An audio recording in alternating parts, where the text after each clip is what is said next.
ขอความนอบน้อมจงมีแด่พระรัตนตรัยสวัสดีกัลยาณมิตรทุกท่านนะครับเมื่อคืนที่ผ่านมาฝนตกเมื่อวานก็ครึ้มทั้งวันมีแดดอยู่นิดเดียวนะครับนี่เป็นฤดูกาลของเขาเป็นธรรมชาติอะไรก็ตามถ้าปล่อยไปตามธรรมชาติเราก็จะไม่ฉุนเราจะไม่ฉุนเฉียวเราจะมีแต่ความเป็นกลางความเป็นกลางนั้นเกิดขึ้นได้นะครับถ้าหากว่าเราแสวงหาความเป็นกลางถ้าหากว่าไม่แสวงหาความเป็นกลางแล้วความเดือดร้อนเกิดแน่นอนแต่ว่าช่างยากเย็นเหลือเกินความเป็นกลางโดยเฉพาะอย่างยิ่งความเป็นกลางในหมู่มนุษย์ที่ว่ามนุษย์เป็นผู้ประเสริฐช่างหาความเป็นกลางยากเหลือเกินแต่ว่าอย่างไรก็ตามเราก็มีความหวังอยู่ถึงแม้ว่าจะเป็นความหวังเล็กๆเราก็ยังหวังว่าความเป็นกลางจะเกิดขึ้นครับเช้านี้ก็มีอากาศที่เย็นสบายเย็นสบายข้างนอกข้างในเนื่องจากว่าฝนทุกเม็ดที่ตกลงมานั้นลงมาเยอะเหลือเกินจนทำให้พืชผักทั้งหลายที่เราได้ปลูกเอาไว้พืชบางอย่างก็ไม่สามารถที่จะทานต่อน้ำที่เซาะต้นมันได้มันก็พากันตายพากันเสียหายเน่าไปในที่สุดก็มีที่กำลังจะเจริญเติบโตอยู่ก็เฉาไปอันนี้คือความเดือดร้อนได้อีกอย่างหนึ่งก็เสียเสียอีกอย่างหนึ่งซึ่งการได้การเสียนั่นนะครับเป็นของที่เกิดขึ้นมากับโลกนี้เราจะได้อย่างเดียวโดยที่ไม่เสียนั่นก็เป็นไปไม่ได้อย่างเราเสียเวลากับการขวนขวายหาความสุขเราก็ต้องยอมเสียสละเวลาที่จะหาความสุขนั้นด้วยพลังกายพลังใจของเราไม่ใช่ว่าจะอยู่เฉยๆแล้วก็ความสุขมันก็มานะครับมันไม่มีในโลกนี้มันไม่มีก็เหมือนกันเลยครับว่าคนเราเมื่อจะแสวงหาความสงบนะสงบความจริงกับความสุขกับความสงบนี่ก็เหมือนกับเป็นตัวเดียวกันแต่ความจริงไม่ความสงบมันต้องมีสงบสุขมี3 ตัวสงบสุขแต่ว่าถ้าความสุขอย่างเดียวนั้นถ้าไม่มีความสงบก็หาได้เป็นความสุขไม่ก็คงจะเป็นเหมือนกันอย่างที่คนเข้าใจกันทุกวันนี้ว่าเรามีความสุขแล้วก็มีความสงบแต่ความสุขนั้นบางทีมันเป็นความสุขกอไก่เสียส่วนใหญ่ไม่ได้เป็นความสุขขอไข่แม้แต่ตัวกอไก่ขอไข่จะเกิดในบรรทัดเดียวกันจะเกิดในวันเดียวกันก็คืออยู่ใกล้ๆกันกอไก่แล้วก็มาขอไข่ก็ต่างก็ยังมีความแตกต่างกันไปตั้งเยอะเลยความหมายก็บูดเบี้ยวไปคนละทิศละทาง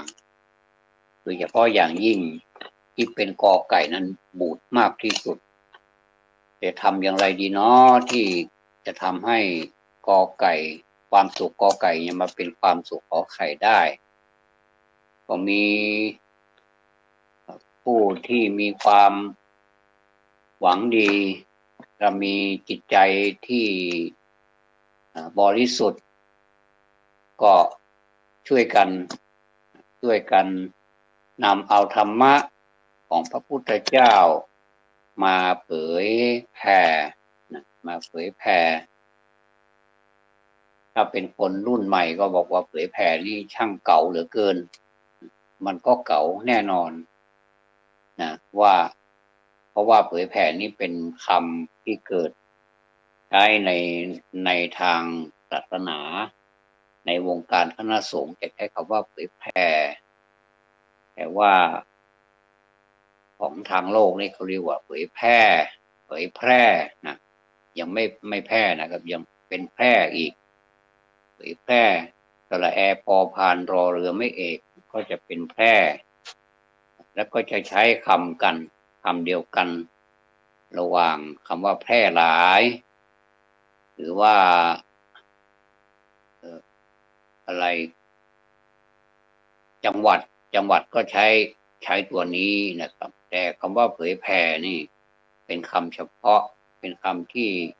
นำเอาคำสอนพระพุทธเจ้ามาเผยแผ่ไม่ว่าจะเป็นองค์กรบุคคลคณะบุคคลห้างร้านบริษัทผมก็เห็นเขาเผยแผ่เหมือนกันก็เห็นแล้วก็มีความสุขนะครับมีความสุขแล้วก็อนุโมทนาแม้เราจะไม่มีส่วนร่วมอะไรแต่เราก็อนุโมทนาเป็นส่วนตัวความคิดอธิษฐานแสดงว่าในขณะนั้นเรากำลัง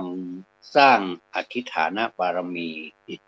คืออธิษฐานเป็นส่วนใหญ่เพราะเราไม่มีแรงที่จะไปทำเหมือน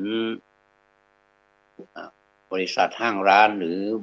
คณะบุคคลเหล่านั้นได้แต่ว่าเราก็ดีใจไม่ว่าจะทำอะไรนะครับเห็นคนอื่นเขาทำความดีเราก็พลอยยินดีไปด้วยเนี่ยโอ้โหมันวิเศษจริงๆเพราะว่าคนเรานะไม่ใช่ว่าคนอื่นเห็นคนอื่นเขาได้ดีเห็นคนอื่นเขาทำความดีแต่ก็ไปอิจฉาซะนี่อันนี้ก็เกินไปนะไม่ไม่ได้ไม่ได้ไปแสดงความยินดียังไม่พอก็ไปอิจฉาอิจฉาอย่างเดียวก็ยังพอว่าอิจฉานี่หมายถึงยังไม่ได้ลงมือนะหมายความว่าอิจฉาแต่ถ้าตาร้อนด้วยนี่ก็โอ้โหลำบากจริงๆตาร้อนนิ่มตามันจะลุกแดงมีประกายที่ไม่เป็นมิตรนะมีประกายที่แบบว่ามองอะไรนี่มันก็ถ้ามันไหม้ได้มันก็จะไหม้ไปเลยมันร้อนยิ่งกว่าไฟเขาเรียกว่าเป็นโทสักขินะไฟคือโทสะเนี่ยไอ้ตัวนี้ก็ร้อนน่าดูเหมือนกันร้อนผมว่ามันไม่ได้ร้อนน่าดูหรอกร้อนไม่น่าดูนะร้อนแบบอยู่ใกล้ๆก็ร้อนรนละแค่แวบเดียวก็โอ้โหเสียวสันหลังละถ้าไปเจอแบบโทสักขิเต็มไปหมดเลยเนี่ยนะมันก็บรรยากาศเรียกว่าบรรยากาศไม่ดีบรรยากาศก็หมายถึงสิ่งที่มันเป็นสิ่งแวดล้อมต่างๆที่ทำให้เราเกิดความรู้สึกที่ไม่ค่อยดีมันจะดีได้ยังไงนะเพราะว่าบรรยากาศเหมือนเราเข้าไปนั่งในร้านอาหารสมมตินะครับนี่เป็นเรื่องสมมติร้านอาหารอะไรก็ไม่ทราบเข้าไปแล้วโอ้บรรยากาศในร้านนี่ไม่ค่อยดีเนี่ยนะเราจะทำอย่างไรเนี่ยพอเราไปนั่งแล้วนี่จะลุกไปก็เสียมารยาทก็เลยสั่งอาหารบรรยากาศไม่ดีเพราะฉะนั้นนี่ไม่ใช่ว่ามันไม่สำคัญนะครับบรรยากาศนี้สำคัญนะผมว่านะแล้วคนอื่นก็ว่าด้วยนะบอกว่าบรรยากาศนี้สำคัญถ้าหากว่าร้านอาหารนี่สะอาดผู้คนที่มาเป็นบริกรหรือว่าบริการในด้านการแน่นอนนะครับเข้าไปในร้านอาหารแล้วมันต้องรับประทานอาหารแน่นอนไม่ได้ไปเล่นอย่างอื่นนะไม่ใช่ว่าจะใช้ร้านอาหารผิดวัตถุประสงค์ไม่มีต้องเป็นการรับประทานอาหารแน่นอนแต่ว่าถ้าบรรยากาศในร้านอาหารมันไม่เอื้ออำนวยหรือว่ามันเกิด อะไรสักอย่างที่มันทำให้เกิดความรู้สึกที่ไม่สบายใจยังไม่พอไม่สบายกายด้วยเนี่ยนะอะไรก็ไม่ครบถ้วนสักอย่างเลยเนี่ยนะมันก็คงจะไม่เข้าไปอีกแล้วล่ะนะเออแต่ว่าถ้าบรรยากาศในร้านอาหารนี่มันเป็นมิตรตั้งแต่แรกตกแต่งซะดีเลยถึงแม้ว่าจะเป็นแบบบ้านๆแบบบ้านๆเขาเรียกว่าอาศัยเขาเรียกว่าอาศัยภูมิทัศน์หรือว่าอาศัยทางด้านเขาเรียกว่าภูมิศาสตร์ดีกว่านะภูมิศาสตร์หรือภูมิทัศน์ก็ได้ก็ไม่ผิดภูมิศาสตร์จะเป็นเขาจะเป็นทุ่งนาจะเป็นอะไรก็ตามเนี่ยแต่ถ้าเข้าใจนะดัดแปลงมันให้มันสวยงามเหมือนผมไปเห็นบ้านบ้านที่มันเป็นบ้านสวนนะบ้านสวนจะมีร่องน้ำจะมีน้ำถ้าเป็นหน้านี้ก็น้ำไหลไฟสว่างอะไรเนี่ยนะก็ผู้คนก็อัธยาศัยไมตรีดีเนี่ยนะโอ้เราเข้าไปแล้วอยากจะอยากจะพักสักคืนนะอยากจะอยากจะชื่นชมบรรยากาศนอนพักซะเลยเขาก็มีให้นะนอนพักนะเป็นบ้านสวนด้วยหนึ่งละแล้วก็สองก็จะเป็นร้านอาหารที่มีความอร่อยแบบอร่อยพอดีอะนะไม่ใช่ว่าจะยิ่งใหญ่อะไรมากมายก็อร่อยแบบบ้านๆแบบมันชอบอะนะชอบรักเธอเข้าแล้วอะนะอะไรมันก็ชอบไปหมดเลยนะมันก็เลยกลายเป็นรักเธอเข้าแล้วนะก็ห้ามไม่ได้จิตใจก็รู้สึกเบิกบานเหลือเกินก็เลยวันหลังมาก็แอบไปอีกถ้าไม่มีใครไปก็แอบไปอย่างไม่มีใครไปก็ไป2 คนภรรยาก็ได้เนี่ยก็เขาเรียกว่าสร้างบรรยากาศบรรยากาศนี้สำคัญนะครับถ้าหากว่าตื่นมาตอนเช้าบรรยากาศหน้าบูดหน้าบึ้งไม่ได้เรื่องเลยเนี่ยนะโอ้โหผู้ชายก็ดีผู้หญิงก็ดีเนี่ยนะต่างคนต่างอยู่เนี่ยนะอยู่คนละมุมเนี่ยนะเหมือนกับเหมือนกับว่าเขาชกมวยกันนะอย่างอยู่บนเวทีนะมุมแดงมุมน้ำเงินเนี่ยนะอ่ารอจะฟังเสียงระฆังนะต่อยทันทีเลยอ่ะไม่ฟังเสียงอ่ะไม่ฟังอีล่าค่ายลมสักอย่างเลยซัดกันนัวเนียเลยก็คืออันนั้นเขาเรียกว่าบรรยากาศแห่งความโกรธโทสะโทสะโทสาคติหรือว่าโทสักขิก็ได้โอ้โหร้อนเด็ดร้อนทั้งนั้นเลยนะเอาของร้อนมาให้กันนะประเคนให้กันไม่ว่าจะเป็นอาวุธชนิดไหนก็ประเคนให้กันคือหาความเป็นมิตรไมตรีไม่เนี่ยนะแบบนี้นี่ผมว่า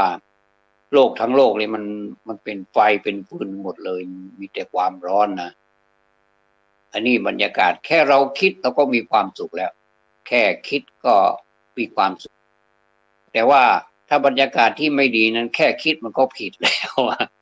แค่คิดก็ผิดแล้วทั้งคนที่เป็นเจ้าของบรรยากาศและก็คนที่เขาเข้าไปเอ่อเพื่อที่จะหวังชมเชยกับบรรยากาศแต่ก็ผิดหวังกลับมาน้ำตาตกในเนี่ยนะท่านลองคิดดูดิว่าระหว่างที่น้ำตาเราออกมาเนี่ยกับน้ำตาตกในเนี่ยอันไหนที่มันแบบมันคับแค้นหรือว่ามันมีความเข้มข้นกว่ากันเนี่ยนะแต่น้ำตาตกในนี่เข้มข้นกว่านะแปลกไหมเนี่ยที่ถ้าเราร้องออกมาเลยมันเป็นร้องไห้ฟูมไฟอะไรนี้ยังไม่เท่าไหร่นะแต่ว่าถ้าน้ำตามันตกในเมื่อไหร่แล้วก็โอ้โหเจ้าประคุณมันสุดยอดจริงๆไม่ว่าอะไรเนี่ยมันก็ผิดหวังไปหมดเลยเนี่ยนะมันตั้งตัวไม่ติดหรือว่าจะทำการใหญ่อะไรก็ตามเนี่ยมันไม่ค่อยมีเรี่ยวแรงมันไม่มีกำลังใจเนี่ยนะโอ้โหมันจะห่อเหี่ยวมันจะว้าเวลนะว้าเวกับห่อเหี่ยวมารวมกันก็เลยเป็นว้าเวล โอ้โหหัวใจทะลุนะไม่ใช่ทะลุปลุโปร่งนะทะลุนี่หมายถึงมันโดนแทงโดนทิ่มจนเป็นแผลเวอะหวะหัวใจทะลุหมดเลยนะคืออันนี้คือเรียกว่าเป็นการร้องไห้ในอกคือน้ำตามันตกในคงจะเยอะเหมือนกันนะถ้ากลั่นออกมาแล้วคงจะเยอะเหมือนกันแต่ถ้าน้ำตาถ้าเรามันมันไหลออกทางลูกตามานี่แล้วก็เปียกชุ่มบนใบหน้านี่ผมว่ายังไม่เท่าน้ำตาที่มันตกในนะมันพูดไม่ได้พูดไม่ออกมันเรียกว่ามันกระอักกระอ่วนมันเจ็บช้ำมันระกำซวงโอ้ยสารพัดเลยนะอันนี้เขาเรียกว่าเปรียบเทียบแล้วนะคนส่วนใหญ่เขาบอกว่าน้ำตาตกในนี่มันร้ายกว่าจริงๆร้ายไม่ร้ายก็ทำให้ครอบครัวนี่อยู่ไม่ได้ก็มีเคยอยู่มาแล้วแบบมีความสงบสุขนี่พอมาเจอแบบน้ำตาตกในนี่โอ้โหท่านอยู่คนละมุมเลยนะบางทีถ้าทนไม่ไหวทนไม่ได้จริงๆมันก็แตกความสามัคคีไปเลยนะพูดอะไรจะมารวมตัวกันสักทีหนึ่งเนี่ยพูดสักคำสองคำอ้าววงแตกอีกแล้ว อย่างนี้ก็มีนะเพราะฉะนั้นนี่ไม่ว่าจะเป็นสถานที่อันนี้เรายกตัวอย่างสถานที่ที่มันเป็นร้านอาหารแค่นั้นเองแต่ว่าบรรยากาศนี้มันก็เกิดขึ้นได้ในทั่วๆไปไม่ว่าจะเป็นสถานที่ราชการก็ดีสถานที่สาธารณะในสวนสาธารณะนี่ก็บรรยากาศนะท่านโอ้บรรยากาศนะถ้าเป็นหน้าหนาวไม่มีฝนไม่ร้อนนี่โอ้หรือว่าเวลาร้อนๆเนี่ยเราก็แวบเข้าไปในสวนสาธารณะหาอะไรไปนั่งทานกันหน่อยเนี่ยนะส่วนมากก็จะมีพ่อค้าแม่ค้ามาค้าขายมากมายขอให้มีตังค์ในกระเป๋าเถอะสั่งได้นะสั่งเสือมาสักผืนหนึ่งแล้วก็มีส้มตำสักสำรับหนึ่งมีอะไรต่ออะไรมีเครื่องดื่มอะไรสารพัดก็นั่งรับประทานกันไปโอ้โหมันมีความสุขนะมันมีความสุขล้านนาก็เรียกว่าหัวบุกกุ้งฟ้าค้างแหมคืบเดียวตัวอันนั้นอันนี้ก็เรียกว่าความสุขนึกภาพดูดิว่าโอ้โหขนาดหัวศีรษะนี่มันไม่ถึงฟ้าอีกคืบหนึ่งเท่านั้นมันจะถึงฟ้าแล้วเนี่ยโอ้แสดงว่าความสุขแค่ไหนมันก็เขาเรียกว่าบรรยากาศในสวนนะในสวนสาธารณะแต่ผมไม่ได้ไปเว็บมานานแล้วนะเมื่อก่อนนี่เว็บบ่อยเหลือเกินเพราะว่ามันทำงานมาแล้วเนี่ยไม่รู้จะเป็นมีที่พึ่งที่ไหนก็เลยเว็บเข้าไปในสวนสาธารณะมันเป็นอะไรที่ทำให้บรรยากาศของเราเปลี่ยนไปจิตใจก็เปลี่ยนไปนะเราวุ่นกับการทำงานมาทั้งวันเนี่ยนะแล้วก็เราก็หาโอกาสที่จะไปเปลี่ยนบรรยากาศหรือว่าผ่อนคลายความจริงแล้วในส่วนตัวแล้วก็ไม่ได้เกลียดงานนะผมนี่ก็เป็นคนที่รักงานคนหนึ่งนะแต่ว่าท่านบอกว่าการทำงานนั้นมันต้องมีเทคนิคมีเทคนิคมีความรู้ในการทำงานจะทำงานอย่างไรให้มีความสุข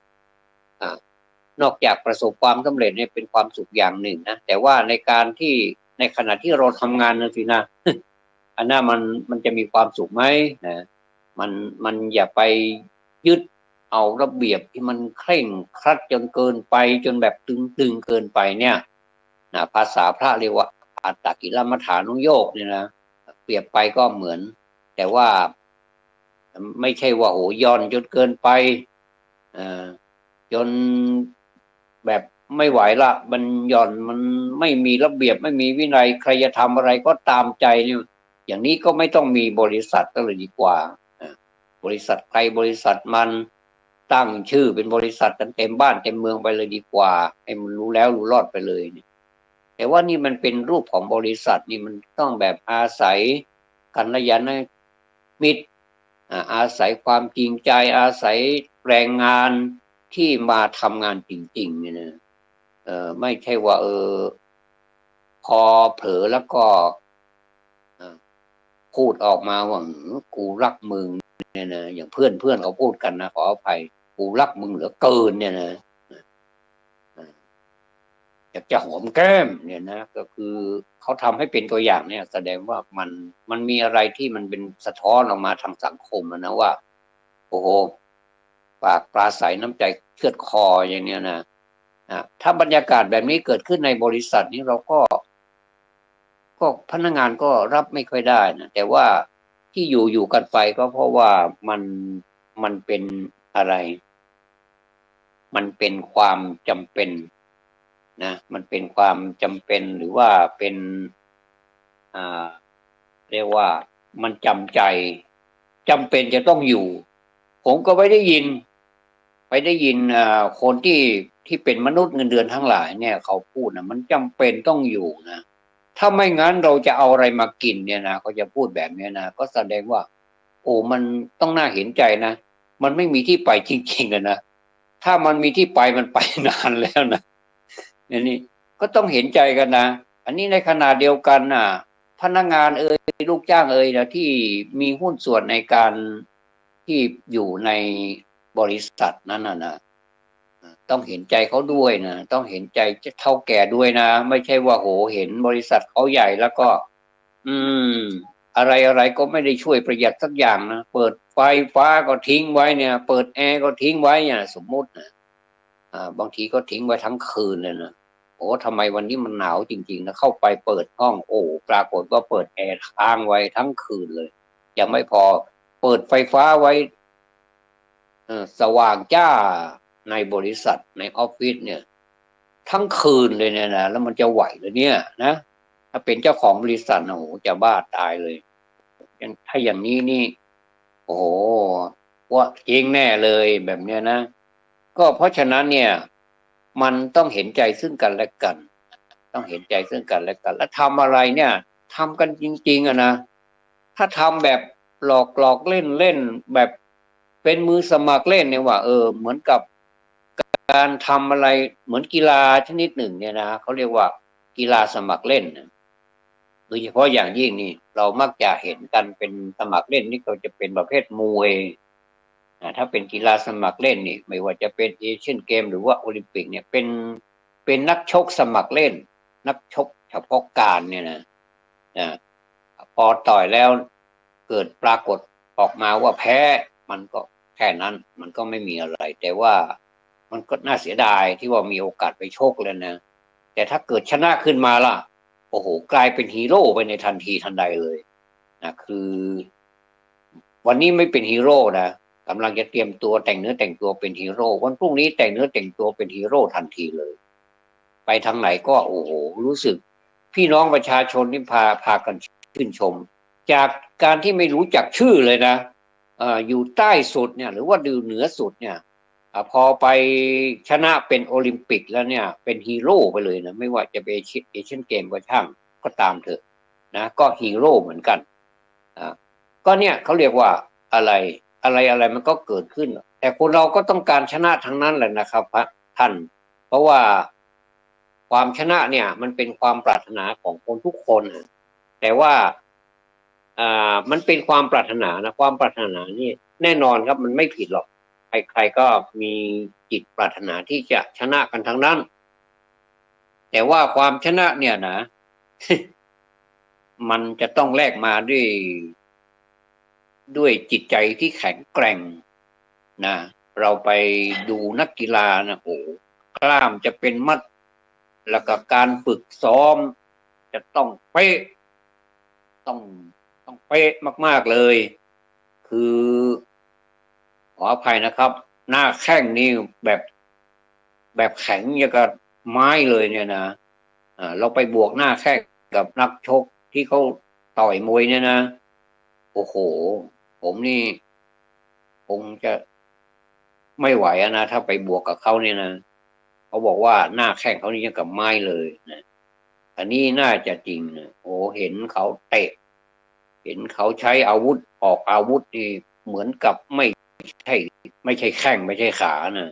เหมือนกับเอาไม้ไปทุบกันเนี่ยนะคนไหนที่หน้าแข้งเหมือนไม้แล้วก็เหมือนไม้เหมือนเหล็กแล้วก็โอ้โหบางทีก็น็อกด้วยแข้งก็มีเลยน็อกด้วยการเตะอย่างเดียวก็มีก็เห็นมาแล้วบนเวทีสังเวียนหมัดมวยเนี่ยก็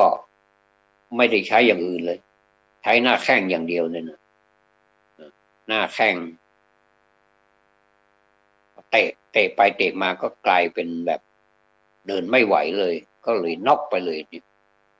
อันนี้ความแข็งแกร่งอะไรต่างๆนี่มันต้องมีแน่นอนเราจะจะแวะมาหาเรื่องของการสอนหน่อยคนจีนเนี่ยนะคนจีนเขาสอนพอดีมีเรื่องเล่าคนจีนเขาสอนลูกเขารู้ตัวว่าเขาคงอยู่ได้ไม่นานแล้วล่ะก็เลยสอนลูกชายบอกว่าแต่สอนนะว่าทำอย่างไรจะได้รักษามรดกพันล้านของพ่อไว้ได้ก่อนตายเนี่ยนะก็เลยใช้วิธีสอนเขียนอะไรไว้ลูกชายไปเจอมรดกโอ้ไปเห็นพ่อเขียนฝากทิ้งไว้ว่ามีวิธีการทำอย่างไรที่จะรักษาทรัพย์สินพันล้านนี้ไว้ได้โดยที่ว่านอกจากจะรักษาไว้ได้แล้วก็จะงอกเงยให้มันมากกว่านี้ลูกชายของตัวเองนั้นก็จะได้สบายเราจะได้สบายแล้วเพราะว่าพ่อสั่งเอาไว้เนี่ยนะมีอะไรบ้างเนี่ยข้อหนึ่งบอกว่าไปทำงานอย่าโดนแดดนะข้อสองกินอาหารให้อร่อยโอ้โหดีๆทั้งนั้นเลยลูกชายก็ตาโตเลยโอ้ทีนี้เราจะปฏิบัติตามที่คุณพ่อสั่งไว้เนี่ยนะอัตเตียสั่งไว้เนี่ยนะสามกลับบ้านดึกๆโอ้โหชอบทั้งนั้นเลยคุณพ่อนี่ช่างรู้ใจเหลือเกินนี่สิถึงจะเป็นพ่อลูกกันได้เนี่ยนะนี่ความเข้าใจผิดเกิดขึ้นตั้งแต่วินาทีแรกเลยที่แกเจอมรดกเนี่ยนะมรดกตกทอดเนี่ยหรือว่าเป็นมรดกที่ถ้าตีความถูกเนี่ยมันก็ถูกนี่ลูกชายนี่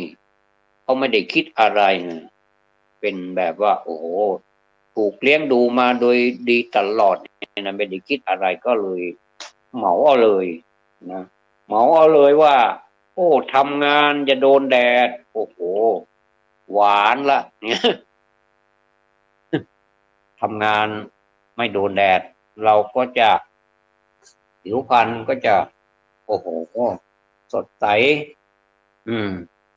คนที่เคยผิวดำก็จะได้ขาวตอนนี้เหรอวะอะไรประมาณเนี้ยนะคือกะเต็มที่เลยกะที่จะเสวยสุขโดยที่ว่าความเข้าใจผิดนะว่าบิดาตนเองน่ะสั่งเอาไว้ว่าไปทำงานจะโดนแดดเขาก็ปฏิบัติตามนั้นเลยพอเตี่ยท่านจากไปเขาก็ไปทำงานไม่เคยโดนแดดเลยก็สบายตรงไหนที่มีแดดนี่ไม่ยอมลงไปสัมผัสเลยว่าอันเนี้ยคือคำสั่งของคุณพ่อละไม่ได้ใช้ปัญญาอะไรเลยนะคุณมันเกินไปนะแสดงว่าไม่ได้ฝึกสมาธิไม่ได้มีอะไรอยู่ในใจนะคนเราปัจจุบันนี้นะบางทีมันก็พูดไปแค้นไปเหมือนกันบางทีก็ไม่รู้จะแค้นไปทำไมเราก็กลายเป็นคนแบบเครียดไปเลยนี่ก็มีนะแต่ว่ามันด้วยความปรารถนาดีเกินไปเนี่ยนะมันก็เลยกลายเป็นความเครียดแล้วก็มาหัวเราะกันบ้างในระหว่างไปทำงานนี่นะอย่าโดนแดดเขาก็ทำตามความประสงค์ของคุณพ่อนะไม่ต้องโดนแดดแล้วเราเนี่ยเขาก็ทำไปคือแบบ ทำตัวสบายแล้วก็เงินมีตั้ง1,000 ล้านนี่มันไม่หมดหรอกทั่วชีวิตเรานี่ก็ไม่หมดหรอกแหมเตี่ยนี่ใจดีจังเลยนะไม่ทำอะไรไว้ให้อ้วนนะอืมเขาก็บริหารไปด้วยแล้วก็ผลาญไปด้วยนะแล้วข้อสองกินอาหารให้อร่อยบอกโอ้โหมีอะไรที่มันอร่อยนี่สั่งเรียบเลยไม่ว่าจะแพงแค่ไหนก็สั่งมากินยิ่งเป็นสมัยนี้แล้วนะแค่ลัดมือเดียวอะแค่สัมผัสอ่าบนหน้าปัดโทรศัพท์แค่นั้นเองจะกินอาหารสักกี่รอบก็ได้ไม่ต้องไปสั่งไม่ต้องเดินทางไม่ต้องขับรถไปให้เสียเวลาไม่ต้องออกแรงอะไรนะแค่สัมผัสบนโทรศัพท์แค่นั้นเดี๋ยวมันก็มาละนะส่วนใหญ่จะแพงใช่ไหมไม่มีหรอกอาหารที่ถูกเนี่ยเขาคิดบวกหมดแล้วละค่าส่งเท่านั้นเท่านี้เขาก็ได้นะคนที่มาส่งนี่เขาบอกเขาพูดให้ฟังบอกว่าได้ทั้งขึ้นทั้งล่องแหละแต่ขอให้มีเมนูมีคนสั่งเข้ามามีเขาเรียกว่ามีใบสั่งเยอะๆเขาก็ได้ตังค์เยอะๆเหมือนกันโอ้สนุกละทีนี้นะไลน์แมนทั้งหลายก็สนุกนะบอกว่าโอ้ถ้าทำงานอย่างเงี้ยแบบทั้งวันก็ไม่เหนื่อยหรอกนะเพราะว่าเงินมันดีเหลือเกินเนี่ยนะพ่อค้าแม่ค้าที่ทำอาหารขายก็ได้ขายคนที่ทำหน้าที่ไลน์แมนเขาก็ทำหน้าที่ของเขาเต็มที่นะลูกเศรษฐีคนนี้ก็1,000 ล้านนี่ผมว่าเป็นมหาเศรษฐีแล้วนะกินอาหารให้อร่อยเขาก็สนองตามคำที่พ่อเขาสอนไว้นั่นแหละนะกินอาหารให้อร่อยโอ้โหเสร็จเลยทีนี้ข้อสองผ่านไปเงิน1,000 ล้านเดี๋ยวนี้เหลือเท่าไหร่ก็ไม่ทราบนะพอดีเข้าข้อสามเข้ามาอีกอันนี้นี่เป็นอันจบเลยนะข้อสามก็คือกลับบ้านดึกๆโอ้โหชอบอยู่แล้วนี่โอ้คุณพ่อทำไมรู้ใจผมจังเลยอ่ะว่าผมนี่ชอบกลับบ้านดึกๆคือพอเลิกงานแล้วเนี่ยนะปิดโรงงานเรียบร้อยปิดบริษัทเรียบร้อยแล้วก็มีแต่คนที่ดูแลก็เป็น security ดูแลอยู่เนี่ยนะก็เราก็สบายนะก็เที่ยวซะเลยเรามีตังค์นี่นะก็เป็นสิทธิ์นี่นะจะมีใครว่าให้เราได้เนาะอ่ารถนี่ก็ไม่ต้องสำคัญนะวันนี้ก็รุ่นนี้วันนี้ก็ยี่ห้อนี้นะดีๆทั้งนั้นแหละก็กลับบ้านดึกๆซะเลยเราจะกลับบ้านดึกแค่ไหนอย่างไรมันเป็นเรื่องของเราแหมเราเป็นลูกเศรษฐีนี่นาเนี่ยเข้าใจผิดกันไปใหญ่นะคุณไหนอยากเห็นหน้าจังเลยคนที่เป็นลูกเศรษฐีนี่นะอยากจะเตือนสักหน่อยหนึ่งนะว่าอย่าทำอย่างนี้นะอ่าพอดีไม่มีใครได้เตือนหรอกแต่ว่าบิดาเขานั่นแหละมาเข้าฝันทนไม่ได้ทนดูสภาพของลูกชายไม่ได้เราต้องสั่งสอนว่ามันไม่ใช่อย่างที่เขาเข้าใจอะนะเราจะทำยังไงดีก็เลยไปเข้าฝันในในขณะที่2 ปีผ่านมานะโอ้ทนดูตั้ง2 ปีนะคุณพ่อก็แบบใจเย็นเหลือเกินเนี่ยนะถ้าเป็นคุณพ่อที่ใจร้อนนี่คงจะบอกตั้ง3-4 วันแรกแล้วนะแต่ที่นี่มันคงมาไม่ได้นะก็เลย2 ปีผ่านไปก็เลยโอ้โหเห็นความเละเทะของคุณลูกก็เลยทนไม่ได้1ก็คงจะมีความโกรธนะ2ความเอ็นดูสงสารลูกชายนะว่าโอ้ขนาดนี้ลูกชายนี่ถึงคราวที่จะล่มจมแล้วเนี่ยจะล่มสลายแล้วเงิน1,000 ล้านที่หามาด้วยกำลังกายกำลังใจเนี่ยจะหมดแล้วเนี่ยนะเนี่ยใกล้จะหมดแล้วเนี่ยนะเจ้าเจ้าสัวก็เลยมาเข้าฝันในคืนหนึ่งบอกว่าที่พ่อเขียนไว้เนี่ยที่พ่อให้เป็นมรดกไว้เนี่ยเพื่อจะสื่อให้ลูกเนี่ยข้อที่1เนี่ยนะไม่ใช่ตามที่เข้าใจนะว่าไปไม่ทำงานอย่าโดนแดดเนี่ยนะในความหมายของพ่อเนี่ยไม่ใช่เหมือนของลูกหรอกแล้วลูกในฝันลูกก็ถามก็สนทนากันทางในฝันนะ ไม่ได้มานั่งสนทนากันอย่างนี้นะเอามานั่งสนทนากันอย่างนี้ก็ป่าราบแน่ๆเลยบอกผีหลอกอะไรเนี่ยนะก็ก็ในฝันนะบิดาก็สอนว่าในข้อนี้ในข้อหนึ่งเนี่ยไปทำงานเดี๋ยวโดนแดดเนี่ยในความหมายของพ่อเนี่ยพ่อบอกว่าเราต้องไปทำงานแต่เช้าแดดยังไม่ออกหรอกพระอาทิตย์ยังไม่ออกยังไม่ขึ้นเนี่ยเขาบอกว่าเราจะได้ไปเห็นสภาพของงานว่าเมื่อวานเนี่ยเขาทำงานกันสะดวกเขาทำงานกันดีไหมทำงานมีปัญหาขั้นตอนไหนอะไรที่จะต้องไปแก้ไขไหมเราก็เป็นเจ้านายนะเป็นเจ้าของไม่ใช่เจ้านายเป็นเจ้าของนะเราก็จะได้มีข้อมูลเราพูดกับเขาพูดกับพนักงานเขาก็พูดดีๆนะเขาก็จะได้รักเราก็คือมาความหมายก็ไปอย่างที่พระอาทิตย์ยังไม่ขึ้นนั่นเองไม่ใช่ว่าโอ้ไปทำงานจะโดนแดดนี่เวลาแดดออกนี่เดี๋ยวเราขอให้มันร่มๆหน่อยแล้วเราจะไปอย่างนี้นะไม่ใช่ในความหมายของลูกที่คิดนะข้อสองกินอาหารให้อร่อยโอ้กินอาหารให้อร่อยนี่ไม่ใช่กินโอ้แบบตะบี้ตะบันแบบกินแล้วให้มันแบบมื้อละโอ้โหแบบพูดไม่ได้เลยนะมันนอกจากจะเป็นอาหารแล้วยังมีค่าทิปค่าอะไรอีกนะสารพัดนะนอกจากนี้นะมันก็กินอาหารให้อร่อยนี่ท่านบอกว่าไม่ใช่อย่างนั้นท่านบอกว่าอย่าไปเห็นแก่กินอันนี้ก็อร่อยนี่ก็อร่อยซื้อมาบางทีอันนี้ยังไม่หมดแล้วก็สั่งมาอีกเนี่ยนะยิ่งสมัยนี้อย่างที่ว่านะแค่สัมผัสบนจอโทรศัพท์นิดเดียวแค่นั้นเองเดี๋ยวมันก็มาละนะเดี๋ยวก็แต่บีบแต่มาเรียกหน้าบ้านแล้วก็นะก็หลายครั้งนะวันหนึ่งก็เป็นเงินอยู่หลายเหมือนกันนะถ้าเป็นระดับชาวบ้านนี่ถ้าหลายร้อยนี่ก็ถือว่าเยอะแล้วล่ะนี่สำหรับคนที่ไม่มีเป็นกลางๆเป็นชาวบ้านเนี่ยนะถ้าเป็นพันนี่ก็โหหวาวเลยนะจิตใจนี่รู้สึกมันสะดุ้งเลย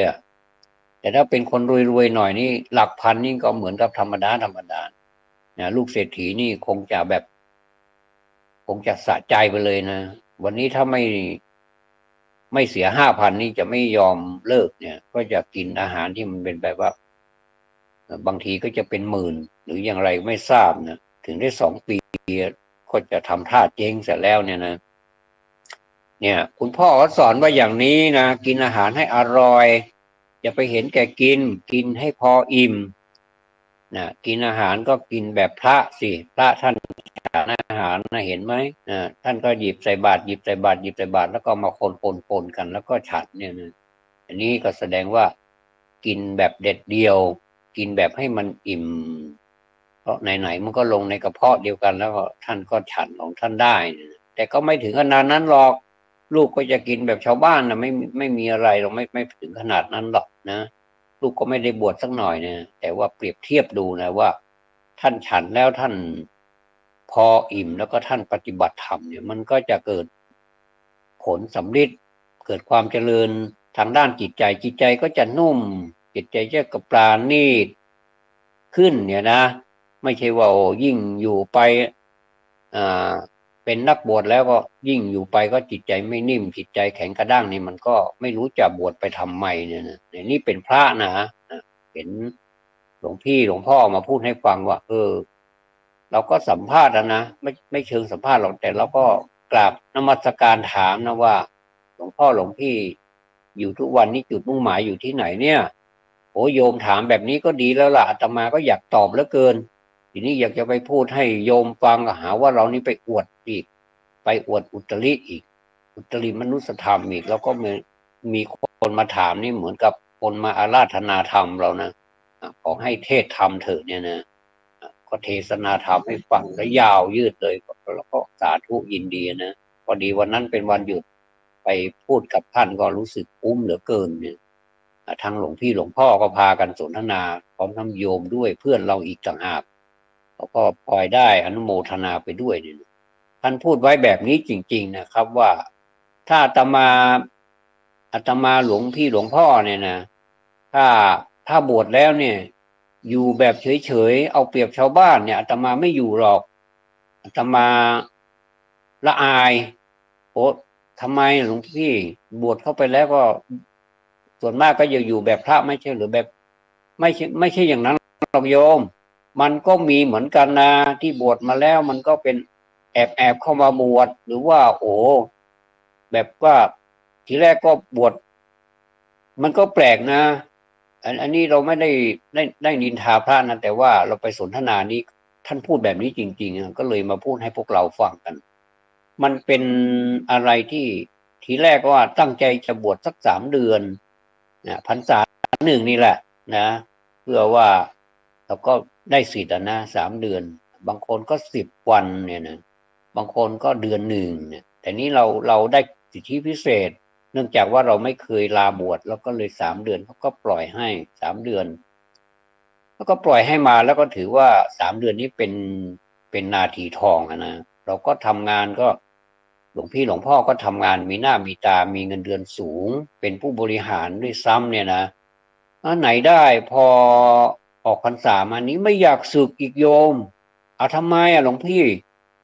จะสึกได้ยังไงก็มันมีความสุขมันเมื่อมาเปรียบเทียบกับชาวโลกที่เขาอยู่กันนี่นะเราไม่ใช่ว่าไม่มีความสุขนะเราอยู่บริษัทเนี่ยเราเป็นผู้บริหารเนี่ยท่านเป็นผู้บริหารระดับสูงด้วยนะคือท่านขออภัยนะกินทั้งชาติก็ไม่หมดหรอกนะท่านผู้ฟังท่านจะกินทั้งชาติก็ไม่หมดหรอกฐานะของท่านก็ไม่ใช่ไม่ดีนะฐานะก็ดีแต่ไปทำงานนั้นก็เป็นผู้บริหารระดับสูงนะเงินเดือนนี่ก็โหเฉียดแสนเนี่ยถ้าเป็นเราเนี่ยนะโห3 เดือนปุ๊บนี่สึกไปรับเงินเดือนเฉียดแสนบางท่านนี่ก็แสนกว่าก็ยังมีเลยมากกว่านั้นก็ยังมีเลยเนี่ยผู้บริหารระดับสูงคือบริษัทขนาดใหญ่เนี่ยนะมีโครงการอะไรใหญ่ๆเนี่ยนะโอ้กำไรเนี่ยเข้าบริษัทนี่มหาศาลเลยเนี่ยนะเขาก็ทำกันแบบโอ้เป็นล่ำเป็นสันแล้วก็เจริญเอาไม่ใช่เหมือนบริษัทอ่าของเศรษฐีเนี่ยนะเท่าแก่เล็กเนี่ยนะเท่าแก่เนี่ยเท่าแก่น้อยเนี่ยนะเท่าแก่ใหญ่จากไปแล้วบิดาเนี่ยมีแต่เท่าแก่น้อยผู้เป็นบุตรชายเนี่ยนะมาเผาผลาญเท่าแก่ใหญ่ไปซะแล้วเนี่ยแล้วท่านก็พูดต่อไปว่าเราก็เลยไม่รู้จะทำยังไงเราก็เลยบอกว่าขอสละสิทธิ์นะขอสละสิทธิ์ไม่เอาแล้วล่ะเงินเดือนนะตั้งเยอะแยะเฉียดแสนเนี่ยบางทีก็แสนกว่าเนี่ยเราไม่เอาแล้วล่ะเราก็จะเป็นพระต่อไปเนี่ยจนท่านไม่ยอมสึกเลยเนี่ยอันนี้เราต้องขอสาธุด้วยนะแล้วก็มีข่าวที่พวกเราก็พลอยยินดีไปด้วยเนี่ยนะใครไม่ยินดีผมก็ยินดีไม่หายคือพอเราหมดกำลังใจเราก็คือถ้าเราไม่ปรงเนี่ยนะเราก็จะมองเห็นท่านเนี่ยนะมองเห็นหน้าท่านเนี่ยนะก็คือเป็นลูกมหาเศรษฐีเนี่ยนะ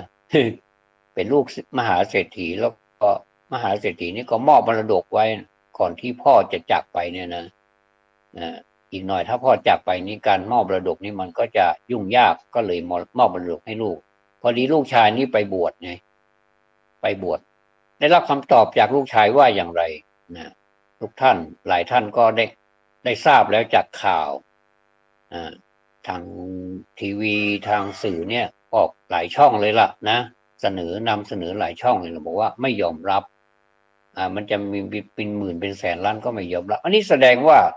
ท่านเกิดความสุขในทางธรรมอย่างลึกซึ้งเลยเนี่ยท่านทิ้งไปได้ยังไงเงินเป็นพันเป็นหมื่นล้านเนี่ยนะถ้าเป็นคนธรรมดาทั่วไปนี่ก็หวานนะเหมือนกับลูกชายคนนี้แหละหวานเลยเงินพันล้านก็นี่ก็เป็นตัวอย่างที่เราเป็นตัวอย่างการปล่อยวางที่ด้วยการปฏิบัติจริงๆไม่ได้เป็นคำพูดว่าเราปล่อยวางนะสอนกันให้ปล่อยวางนะแต่ว่าหนักเหลือเกิน หิ้วพลุงพลังกันไปหมดเลยเนี่ยนะรับภาระธุระอะไรก็ไม่รู้วันๆเนี่ยนะก็ไม่รู้ว่าทำงานกันแบบอะไรที่พระพุทธเจ้าสอนไว้หรือเปล่านี่ก็ควรจะพิจารณาตัวเองซะบ้างเนี่ยอันนี้พระท่านสนทนาแบบนี้นะพระท่านสนทนาผมนะผมไม่ได้มาพูดเราเองนะผมก็ท่านช่างดุเหลือเกินนี่ไม่ใช่ดุหรอกโยมอาตมาพูดตามความเป็นจริงพระพุทธบิดาของเราท่านสอนไว้อย่างนี้จริงๆท่านสอนให้เราอย่าไปเอาอะไรเลยปล่อยวางซะเถอะ